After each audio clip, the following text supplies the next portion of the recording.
Bharatiya Janata party એ વિશ્વની સૌથી વધુ સભ્ય સંખ્યા ધરાવતી રાજકીય પાર્ટી છે અને પંચનિષ્ઠા ઉપર ચાલતી શિસ્તબદ્ધ પાર્ટી છે।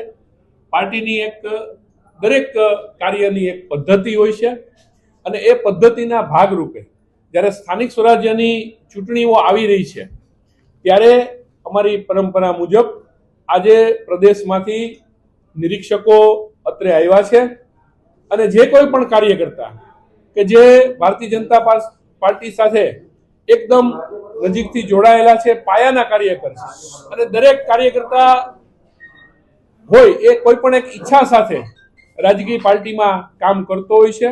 એના ભાગરૂપે એને મહાનગરપાલિકાની જે ચૂંટણી આવી રહી છે એમાં ચૂંટણી લડવા માટે પોતાની ઉમેદવારીની પ્રક્રિયા માટેની સેન્સ લેવાની પ્રક્રિયા આજે થઈ રહી છે। ત્યારે રાજકોટ ભારતીય જનતા પાર્ટીના કાર્યકર્તાઓમાં ખૂબ ઉત્સાહ છે। બધા કાર્યકર્તાઓ શિસ્તબદ્ધ રીતે અહીંયા કાર્યાલય ઉપર અમે આ વ્યવસ્થા કરી છે અને કાર્યાલય ઉપર 3 ઝોનમાં આ પ્રક્રિયા થશે। 3 ઝોનમાં અમે આપણા 18 વોર્ડ છે એના ભાગ પાડેલા છે અને એ મુજબ જે કાર્યકર્તાનો જે વોર્ડ હશે એ ઝોનમાં જઈ અને એ પોતાનો બાયોડેટા વગેરે વાત કરી અને પોતાની રજૂઆત કરી શકશે। અત્યારે હમણાં 10:30 વાગ્યાથી આ પ્રક્રિયા ચાલુ થશે, જે 2 દિવસ સુધી એટલે કે આજે આખો દિવસ અને કાલે એ રીતે ચાલુ રહેવાની છે અને દરેક કાર્યકર્તાને શાંતિપૂર્વક સાંભળવાની એક તક આપવામાં આવશે।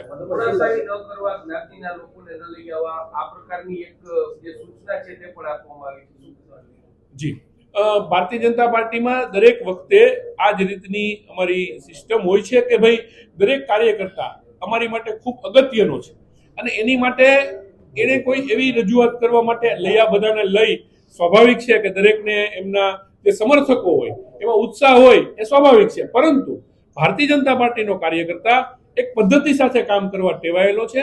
ત્યારે એના ભાગરૂપે પોતે વ્યક્તિગત આવી અહીંયા અમારી એક પ્રક્રિયા છે ફોર્મ ભરવાની, એ ફોર્મ ભરી અને પોતે પોતાની વાત રજૂ કરી શકશે। શું લાગે છે દરેક વોર્ડમાંથી કેટલા લોકો નીચે જે રીતે લોકોની સંખ્યા જોવા મળે છે? મેં પહેલા જ કહ્યું એમ કાર્યકર્તાઓમાં ખૂબ ઉત્સાહ છે। હવે એ હમણાં પ્રક્રિયા શરૂ થાય અને જે રીતે કાર્યકર્તાઓ આવશે અને દરેક કાર્યકર્તા પોતાની રજૂઆત કરશે એ પછી સાંજ સુધીમાં એ વસ્તુ ક્લિયર થશે। આજે જેટલા વોર્ડ છે એનો સાંજ સુધીમાં અમને ક્લિયર ખબર પડી જશે। ના, ફોર્મ મેં વાંચેલું છે, ફોર્મ સરળ છે, કોઈ તકલીફ પડે એવું નથી, કેમ કે આ ફોર્મ પહેલી વખત નથી આવ્યું। આ ફોર્મ અમારી પ્રક્રિયાનો એક ભાગ છે અને તકલીફ પડે એવું નથી ને અમારા કાર્યકર્તાઓ, સિનિયર કાર્યકર્તાઓ અને કાર્યાલયનો સ્ટાફ આની મદદ માટે નીચે અમે વ્યવસ્થા રાખેલી છે। પસંદગી માટેના ક્રાઇટેરિયા અમારું પાર્લામેન્ટરી બોર્ડ અને અમારું પ્રદેશનું શીર્ષસ્થ નેતૃત્વ નક્કી કરતું હોય છે કે જે તે સમયે એ અમને માહિતી આપશે અથવા તો એ લોકો એ રીતે નિર્ણય લેશે। હાલ એવી કોઈ અમને સૂચના નથી, એટલે અત્યારે તમામ કાર્યકર્તાઓ ફોર્મ ભરી શકશે।